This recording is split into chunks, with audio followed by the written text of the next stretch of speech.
Advocate मेरे साथ मौजूद हैं, प्रियंका राणा सोशल एक्टिविस्ट मेरे साथ मौजूद हैं, पवन दुग्गल जो कि साइबर एक्सपर्ट मेरे साथ मौजूद हैं। सबसे पहले दुग्गल साहब के पास चलते हैं। दुग्गल साहब, मद्रास हाईकोर्ट ने अपनी बात कही है।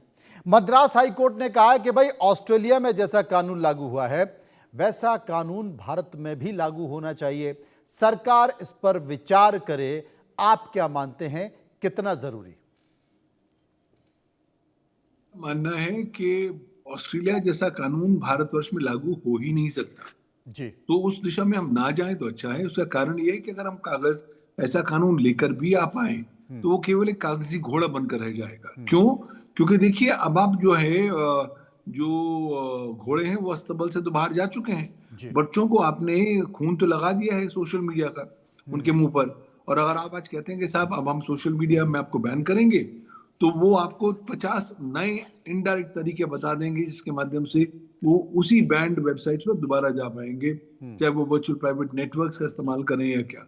तो मुझे लगता है कि हमें जो कुछ भी भारतवर्ष में करना है भारतीय परिवेश, भारतीय जमीनी हकीकतों को मद्देनजर रखते हुए करना है। देखिए मैं मानता हूं कि जो हाईकोर्ट ने बोला बहुत अच्छी बात बोली है, उसका उद्देश्य बहुत अच्छा है और अल्टीमेटली हाईकोर्ट चाहता है कि जो भारतीय बच्चों का बचपन है वो नकारात्मक रूप से प्रभावित ना हो सोशल मीडिया के माध्यम से। लेकिन दूसरी ओर हमें ये भी देखना है कि क्या हम ऐसा कानून बनाना चाहते हैं जो हम अमल ही नहीं कर पाएंगे, और अगर अमल नहीं कर पाएंगे तो क्या हम हंसी के पात्र बन जाएंगे क्या पूरी दुनिया भर में। ऑलरेडी ऑस्ट्रेलिया ने तो अमल कर दिया है, लेकिन ऑस्ट्रेलिया खुद पा रहा है कि ऑस्ट्रेलिया के बच्चे इस कानून का उल्लंघन करते जा रहे हैं नए प्रकार के इनडायरेक्ट तरीकों से।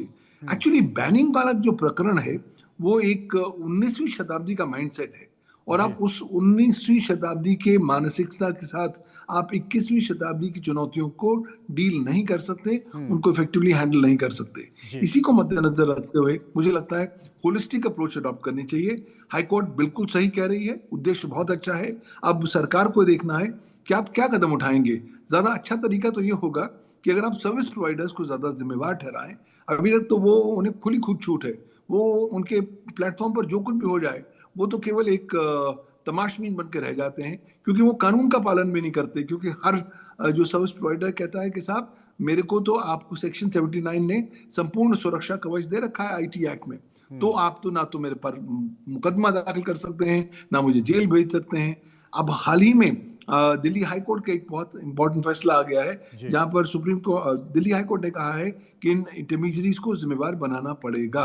तो मुझे लगता है सरकार का दायित्व बनेगा कि वो दोनों तरह की या दोनों पहलुओं के जो अधिकार हैं उनमें समन्वय सामंजस्य स्थापित करें, एक गोल्डन बैलेंस स्थापित करें।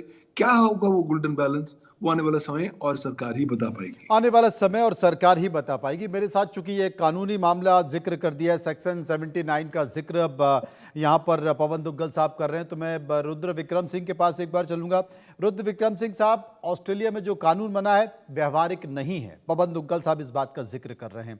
भारत में तो और भी व्यवहारिक नहीं है, भारत में तो बहुत सारी चुनौतियां हैं, और सबसे बड़ी चीज है कि जो सर्विस प्रोवाइडर है वो कभी इस तरह की जिम्मेदारी नहीं लेता है। तो आप कानूनी तौर पर क्या मानते हैं? देखिए, हालांकि भारत सरकार इस दिशा में ऑलरेडी कदम उठा चुकी है डिजिटल प्रोटेक्शन एक्ट रूल्स को ड्राफ्ट करके, और मुझे नहीं लगता कि कानून कब तक प्रभावी होंगे जी।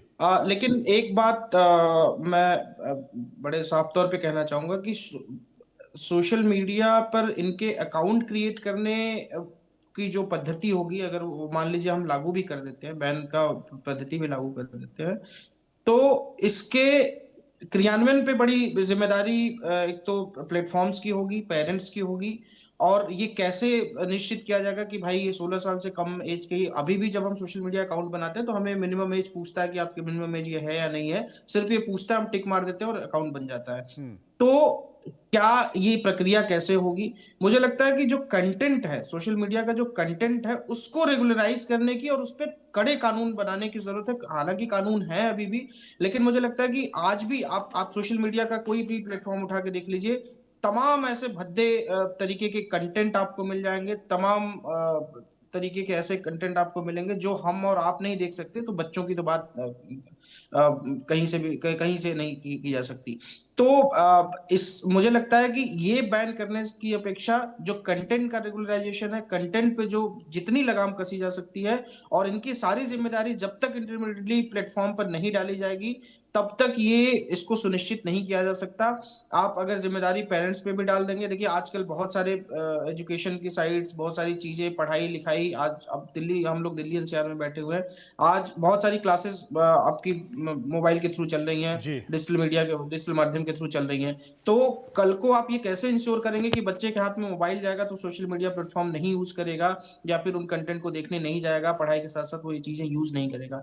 तो कंटेंट को अगर हम रेगुलराइज कर पाए, कंटेंट पर अगर हम लगाम लगा पाएंगे, तभी इसको, ये जो भी हम इस दिशा में कदम उठाएंगे उसको सुनिश्चित माना जाएगा। अदरवाइज आप कोई भी कानून ले आइए, कोई भी नियम लाइए, ये इसकी सुनिश्चितता हम ये नहीं ये ये सुनिश्चित कर महत्वपूर्ण बात, ये बहुत इंपॉर्टेंट बात यहाँ पर कही है। अब बात आ जाती है सोशल और व्यवहारिक, सामाजिक और व्यवहारिक पहलू पर। तो प्रियंका राणा मेरे साथ मौजूद है। प्रियंका जी, जिस बात का जिक्र रुद्र विक्रम सिंह कर रहे थे कि भाई आजकल तो बच्चों के लिए बहुत सारी ऑनलाइन क्लासेस जितनी भी हैं, बहुत सारे बच्चों की क्लासेस ऑनलाइन होती हैं, ट्यूशन ऑनलाइन होते हैं, जब जब स्कूल बंद होते हैं तो वो ऑनलाइन क्लासेस लेते हैं और उनके हाथ में मोबाइल होता है, हथियार होता है। वो बहुत सारे बच्चे तो ऐसे भी होते हैं कि क्लास करते करते वो तमाम दूसरी और साइट्स पर चले जाते हैं, गेम खेलने लगते हैं। नंबर एक चीज़। दूसरा, जो पेरेंट्स हैं, खासकर माएँ हैं, माओं ने बच्चों को व्यस्त रखने का एक टूल भी बना लिया कि बच्चा खाना नहीं खा रहा है तो मोबाइल में कार्टून चैनल खोलो और पकड़ा दो और वो खाना खाता रहता है। फ्लाइट्स में बच्चा रुक रहा है तो मोबाइल खोला, गेम पकड़ा दिया, बच्चा देख रहा है। तो व्यस्त रखने के, बच्चे को बिजी रखने का एक टूल भी है वो पेरेंट्स का। ऐसी चुनौतियों में स्वाभाविक तौर पर जिस पे कंटेंट की बात आ रही है, जिसका जिक्र दुग्गल साहब भी कर रहे हैं, रुद्र विक्रम भी कर रहे हैं, कंटेंट पर कोई रोक नहीं है। सही कहा है, ऐसे अश्लील कंटेंट जो स्वाभाविक तौर पर बच्चों के हाथ में भी आ रहे हैं, कोई नहीं रोक सकता है। तो अब ऐसी स्थिति में आप क्या मानती हैं, कानून लाया जाए या सामाजिक स्तर पर, व्यवहारिक स्तर पर इसे अपने तौर पर देखा जाए? देखिए, सबसे पहला तो मेरा प्रश्न है कि आपको सोशल मीडिया पे कंट्रोल चाहिए या बैन चाहिए, क्योंकि दोनों में अलग अलग मतलब अलग अलग चीजें हैं। अगर कंट्रोल चाहिए तो बहुत सारे पेरेंट्स कंट्रोल ऐप आते हैं जिनको हम अवेयरनेस पहुंचा सकते हैं, पेरेंट्स को भी और बच्चों को भी आप सोशल मीडिया से दूर रख सकते हैं। लेकिन बात आती है अगर बैन पे, तो अब जैसे विक्रम जी ने कहा, आजकल दिल्ली के अंदर भी हाइब्रिड जो है क्लासेस चल रही हैं, कोविड में हमने देखा। और सिर्फ इतना ही नहीं है, गरीब बच्चे जो हैं आजकल यूट्यूब पर ट्यूटर जो है वो इजीली अवेलेबल होते हैं और बहुत अच्छे ट्यूटर्स अवेलेबल होते हैं जो उनको फ्री ऑफ कॉस्ट या बहुत कम पैसा दे करके क्लासेस आपकी अवेलेबल होती हैं। तो ऐसे गरीब लोग भी हैं जो इस चीज का फायदा उठाते हैं। अब आप किस तरह से पूरा बैन लगा देंगे सोशल मीडिया पे, तो वो बच्चे कैसे क्लासेस लेंगे या अपनी पढ़ाई पूरी करेंगे? आजकल ऑस्ट्रेलिया से आप कंपेयर कर रहे हैं, ऑस्ट्रेलिया जैसी फैसिलिटी, आप ऐसे स्कूल, ऐसा फैसिलिटी अगर आप बच्चों को देते हैं तो इंडिया में भी चल जाएगा, लेकिन इंडिया में ऐसी फैसिलिटीज है नहीं जिस पर आप बात कर रहे हैं। अब बातें आती है फिर वही महिलाओं पे कि महिलाएं जो हैं बच्चों को फोन दे देती हैं। देखिए, दोनों के ऊपर जिम्मेदारी आती है, अगर माँ है तो बाप भी है। आप महिलाओं से, अब जैसे राजस्थान के अंदर पंचायत हुई, 15 जो गांव हैं उन्होंने ये फरमान निकाल दिया कि जो महिलाएं हैं वो सोशल मीडिया से दूर रहेंगी और जो आपका स्मार्टफोन है उनको नहीं दिया जाएगा, सिर्फ कीपैड वाले जो फोन है वो दिए जाएंगे। 26 जनवरी से वो कह रहे हैं कि इस चीज को लागू कर दिया जाएगा। अब सोचिए आप, ये तालिबानी देश है क्या है? इस तरह की चीजें सिर्फ महिलाओं पे इस तरह की चीजें क्यों होती हैं? क्या जिम्मेदारी पुरुषों पर नहीं होती है? क्यों नहीं आप दोनों ध्यान रखते हैं कि बच्चा क्या देख रहा है, कब क्या कर रहा है? आजकल वर्किंग होते हैं पेरेंट्स, लेकिन आपको इतना तो पता होना चाहिए ना कि आपके पेरेंट्स कंट्रोल ऐप हैं, अवेलेबल हैं, आप देखिए उनको, उसके अंदर, फोन के अंदर डालिए, आपको पता चलेगा कि वो बच्चा क्या देख रहा है। लेकिन फिर बात वही आ जाती है कि आजकल बच्चे भी बहुत स्मार्ट हो चुके हैं, जितने चीजें आपको नहीं पता है उसके तोड़ बच्चों को पता है, तो वो इजिली निकल जाएंगे उसमें। और क्या पता है कि बच्चा किसका फोन लेकर के, अगर वो पढ़ाई के लिए भी फोन ले रहा है और जो मदर का फोन है तो उसमें एज लिमिट कैसे लगाएंगे? बहुत सारी चीजें हैं, डिफिकल्टीज हैं। हमने बचपन में सुना था और वो ऐसे भी हमने लिखे थे मनु जी, विज्ञान श्राप या अभिशाप। तो इस तरह की चीजें आप हर चीज में हैं, वो आप चाहे सोशल मीडिया ले लीजिए, हर चीज में प्लस नेगेटिव है ना। तो हमको उससे तोड़ निकालना है। लेकिन सिर्फ ये कह देना कि भाई बैन कर दीजिए, आप उसका इंडिया में कैसे इंप्लीमेंट कर पाएंगे ये भी तो देखिए। वो फैसिलिटीज, वो ऑस्ट्रेलिया से आप अपने आप को कंपेयर कर रहे हैं, वहां पर तो अगर रोजगार नहीं होता है तो सरकार पैसा देती है, सारी कंट्रीज के अंदर बहुत सारी फैसिलिटीज प्रोवाइडेड होती है, यहाँ पर तो वो सब चीजें नहीं है ना। तो ऐसे कंपैरिजन करके आप यहाँ पर इम्प्लीमेंट पर, लेकिन हाँ ये एक बहुत बड़ा मुद्दा है, इस पर डिबेट होनी चाहिए, क्योंकि आजकल बच्चे डिस्ट्रैक्ट हो रहे हैं, इसमें कोई दो राय नहीं है। बच्चे गलत कंटेंट भी देखते हैं और पोर्नोग्राफी की वजह से बहुत सारे बलात्कार केसेस भी सामने आए हैं जो बिल्कुल, हमें आपने रोकने आपने सही चाहिए। कहा। जितने भी जो जो रेप केसेस हैं उसमें एक बड़ा कारण, एक बड़ा प्रतिशत ये निकल कर आया कि सोशल मीडिया पर जो पोर्नोग्राफी आ रही है, जो वीडियोस आ रहे हैं, वो देखा और उसके बाद फिर उसने रेप किया। ये मानसिकता खराब करने वाली बात है। हाँ, सभी लोग मेरे साथ बने हुए हैं। इस बीच हम अपने सहयोगी राज किरण के पास पहुंचे, क्योंकि बच्चों के सोशल मीडिया बैन को लेकर एक रिपोर्ट उन्होंने तैयार की है, उसे देखते हैं।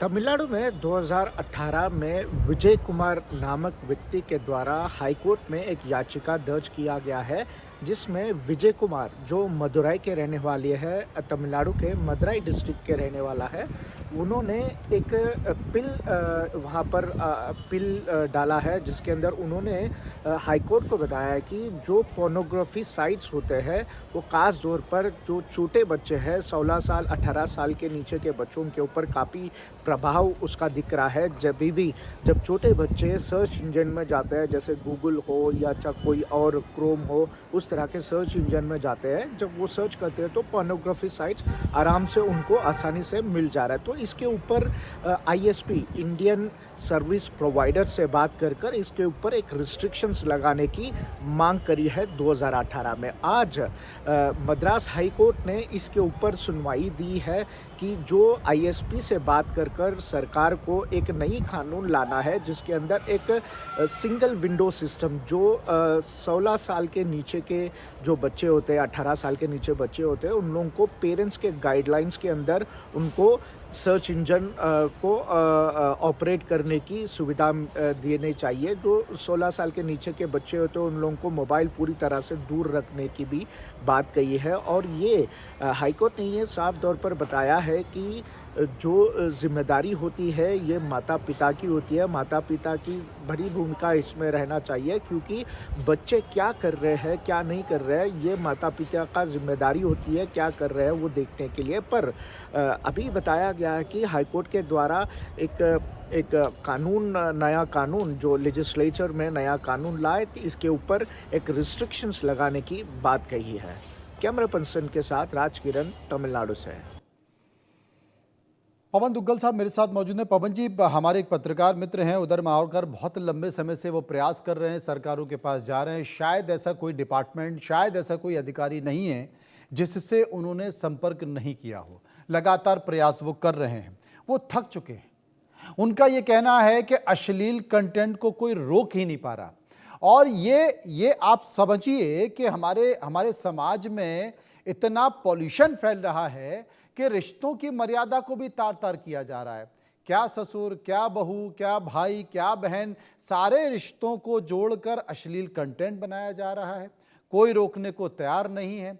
और जो सांस्कृतिक प्रदूषण जैसे कहते हैं, सामाजिक प्रदूषण जिसे कहते हैं, जिससे आने वाली जनरेशन खराब हो रही है, वो मतलब कोई रोकने को तैयार नहीं है। और जिसका जिक्र आप करें कि इंटरनेट सर्विस जो प्रोवाइडर है, जो ISP है, वो उसकी जिम्मेदारी लेने को तैयार नहीं है। क्या कोई कानून नहीं है? क्या सरकार इसको रोक नहीं सकती? तमाम ऐसे दूसरे देश हैं, ऑस्ट्रेलिया है या तमाम ऐसे खाड़ी देश हैं, वहां पर तो अपने मोबाइल में कोई अश्लील वेबसाइट खोल भी नहीं सकता है। देखिए, हमारे यहाँ ना शुरुआत से ही इंटरनेट सर्विस प्रोवाइडर्स को एक बहुत ही विशिष्ट कैटेगरी माना गया है जी। उनको कहा गया कि अब आप बहुत स्पेशल हैं, तो हम आपको छुएंगे नहीं, हम आपको बिल्कुल मखमल की तरह इस तरह रखेंगे, तभी आप पर कार्रवाई नहीं करेंगे। ऊपर से हम लोगों ने सन 2000 में सेक्शन 79 IT एक्ट डाल दिया, जिसका संशोधन 2008 में हुआ। अब संशोधन का सीधा तात्पर्य ये है कि साहब, अगर आप सर्विस प्रोवाइडर हैं, इंटरमीडियरी हैं, तो आपको 4 कंडीशंस फॉलो करनी है, तब तो हम आपको किसी कानून में थर्ड पार्टी के लिए जिम्मेवार नहीं ठहराएंगे। क्या थी वो 4 कंडीशंस? पहला, कि आप भारत के आईटी एक्ट और रूल्स का पालन करेंगे। दूसरा, कि आप ड्यू डिलिजेंस करेंगे, सावधानी बरतेंगे। तीसरा, आप किसी ऑफेंस में अबेट या कंस्पायर नहीं करेंगे। चौथा, जब आपको सरकार बताएगी कुछ काम, कुछ कंटेंट को रिमूव करने के लिए, आप उसे जल्द से जल्द रिमूव या डिसेबल करेंगे विदाउट विशिएटिंग द एविडेंस। अगर ये 4 चीजें कदम आप कर लेंगे तो कानून आपको सुरक्षा कवच देगा। अब हुआ क्या कि over the period of time ये सर्विस प्रोवाइडर्स कहने लग गए, साहब हम तो वैसे ही एग्जाम्प्ट हैं, चाहे हम कानून का पालन करें या ना करें। तो एक मिथ्या सी पैदा हो गई, और उस मिथ्या को पैदा करते हुए हमने देखा कि सारे लोग इस बात को मानने लग गए कि साहब ये तो नॉन लायबल है। भाई कानून बहुत क्लियर है, अगर आप कानून का पालन नहीं करेंगे तो आपकी लायबिलिटी बनी रहेगी। आज दिल्ली हाई कोर्ट ने एक नया फैसला दिया है, जहां पर इन सर्विस प्रोवाइडर्स को, डोमेन नेम रजिस्ट्रार्स को कहा है कि साहब अगर आप कानून का पालन नहीं करेंगे तो जो सुरक्षा कवच कानून आपको देता है वो आपसे छीन लिया जाएगा। उसका सीधा तात्पर्य यह है कि आप पर मुकदमे हो सकते हैं, आपको जेल भेजा जा सकता है।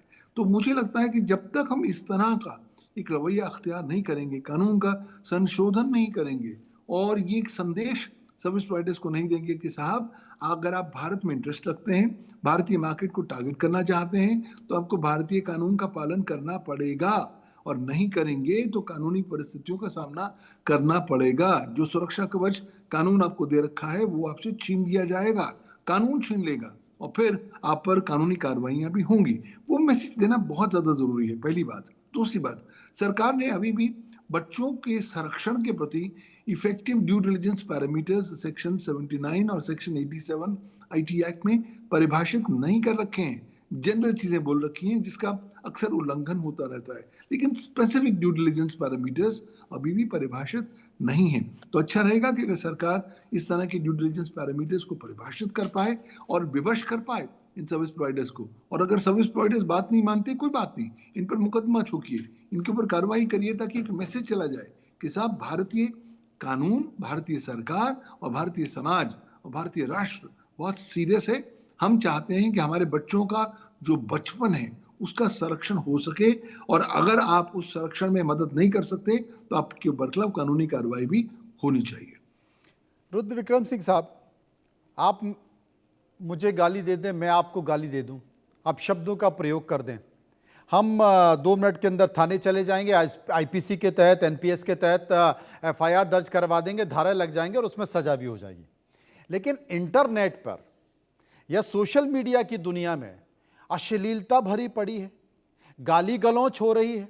जो स्टैंड अप कॉमेडियन है वो तो कल्पना से परे हैं, मतलब उन्होंने सारी चीज़ों को तार तार कर दिया है।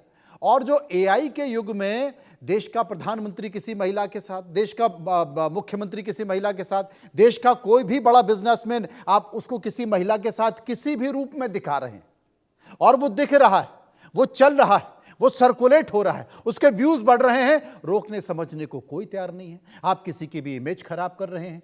तो ये जो बात कर रहे हैं कि एक आप वो अपने अपने रेड कारपेट बिछा दिया है, उनको एक तीसरी दुनिया से आया हुआ व्यक्ति मान लिया है और वहाँ पर कोई रोक नहीं है, तो ये बड़ी अजीब सी स्थिति है। ऐसे में बहुत सारे कुछ लोग हैं, कुछ बॉलीवुड से जुड़े लोग हैं, कुछ अभिनेता हैं, कुछ व्यावसायिक लोग हैं, वो कोर्ट में गए, कोर्ट में जाकर उन्होंने अपनी बात कही, तो साहब उन्होंने कहा कि अब इनकी आप इस तरह से फेक या एआई का आवाज़ का या इस तरह का इस्तेमाल नहीं करेंगे। कितने लोग कोर्ट जाएंगे और किस चीज़ के लिए जाएंगे? देखिए, जब तक ये जितने भी इंटरमीडिएटरी प्लेटफॉर्म है, देखिए एक दो चीजें समझनी पड़ेंगी। इंटरनेट सर्विस प्रोवाइडर आईएसपी और इंटरमीडिएट प्लेटफॉर्म, ये दोनों अलग चीज हैं। हमको नकेल कसनी है इंटरमीडिएटरी प्लेटफॉर्म पे। जितने भी इंटरमीडिएट प्लेटफॉर्म है, जितने भी सोशल मीडिया प्लेटफॉर्म है, इंटरमीडिएट प्लेटफॉर्म उनको क्या बोलते हैं। इंटरमीडिएटरी प्लेटफॉर्म पर जब तक, हालांकि 2021 में भारत सरकार एक रेगुलेशन लेके आई थी, लेकिन वो बिल्कुल ही निष्क्रिय है, निष्प्रभावी है। कोई उसका मतलब नहीं, मुझे नहीं लगता कि कोई उसका मतलब निकल के आया है। मैंने भी एक पिटीशन 2020 में फाइल की थी, यही जो ऐसे कंटेंट है, जिस पे नोटिस भी हुआ था। हालांकि बाद में वो डिस्पोज ऑफ करते हुए ये कह दिया गया कि भारत सरकार इस पे रूल रेगुलेशन लेके आएगी, कानून लेके आएगी। लेकिन अभी तक जितने भी कानून हैं वो निष्प्रभावी हैं।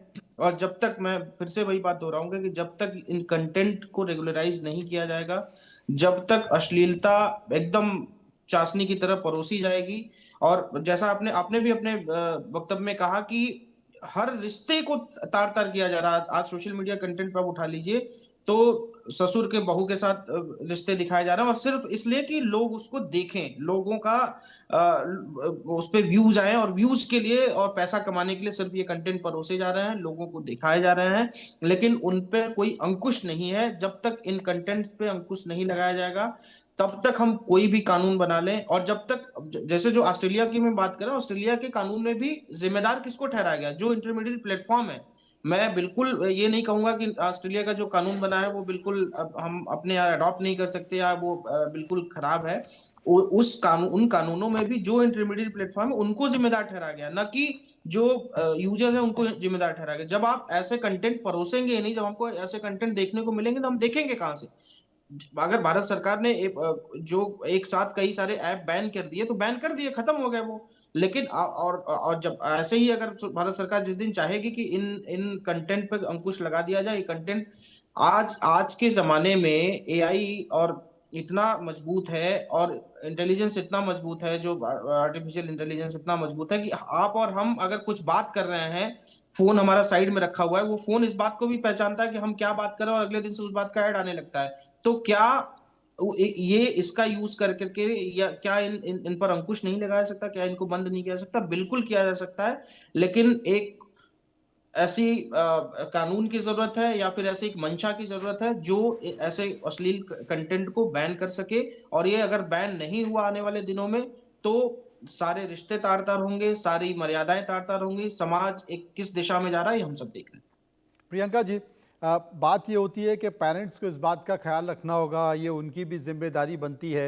आज की दुनिया में आपको भी पता है कि बहुत व्यस्त ज़िंदगी है, और स्वाभाविक तौर पर पेरेंट्स उतना समय नहीं दे पाते। अगर आप वर्किंग हैं तो फिर और भी ऐसी स्थिति है। ऐसी स्थिति में एक चुनौतियां हैं, तो पेरेंट्स भी अपने बच्चों पर कितना ध्यान दे पाएंगे, इस बात को लेकर कितनी नज़र रख पाएंगे। और अगर ज़्यादा नज़र रख ली तो आजकल के युवा तो इसको भी बहुत गलत तरीके से देखते हैं कि भाई हम कोई जेल में थोड़ी है जो 24 घंटे आप हमें निगरानी में रख रहे हैं। जी, और मैंने पहले भी कहा कि आजकल के बच्चे हमसे ज्यादा स्मार्ट हैं। आप एक रास्ता निकालेंगे, वो 2 रास्ते और निकाल करके जो उनको करना है वो कर लेते हैं। लेकिन फिर वही बात आती है, अगर मंशा अच्छी हो तो कोई काम ऐसा नहीं है जो आप ना कर पाएं। लेकिन बात तब आती है कि अभी ऐप्स की बात हो रही है।